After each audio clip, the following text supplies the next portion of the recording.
अस्सलाम वालेकुम दोस्तों। रुपए की शानदार वापसी, चंद ही घंटों में डॉलर कितने नीचे आ गया, जानिए इस वीडियो में। ओपन मार्केट में डॉलर की कीमत में 2 रुपये 25 पैसे कमी हो गई।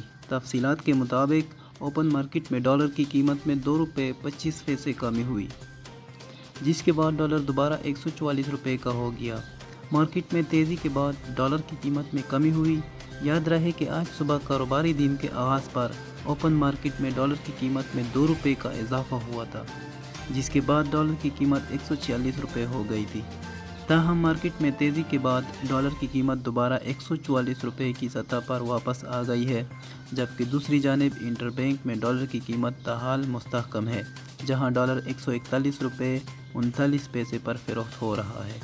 याद रहे कि गुज़श्ता हफ्ते ओपन मार्केट में डॉलर की कीमत में 2 रुपये का इजाफा हुआ था, जिसके बाद डॉलर की कीमत 144 रुपये हो गई।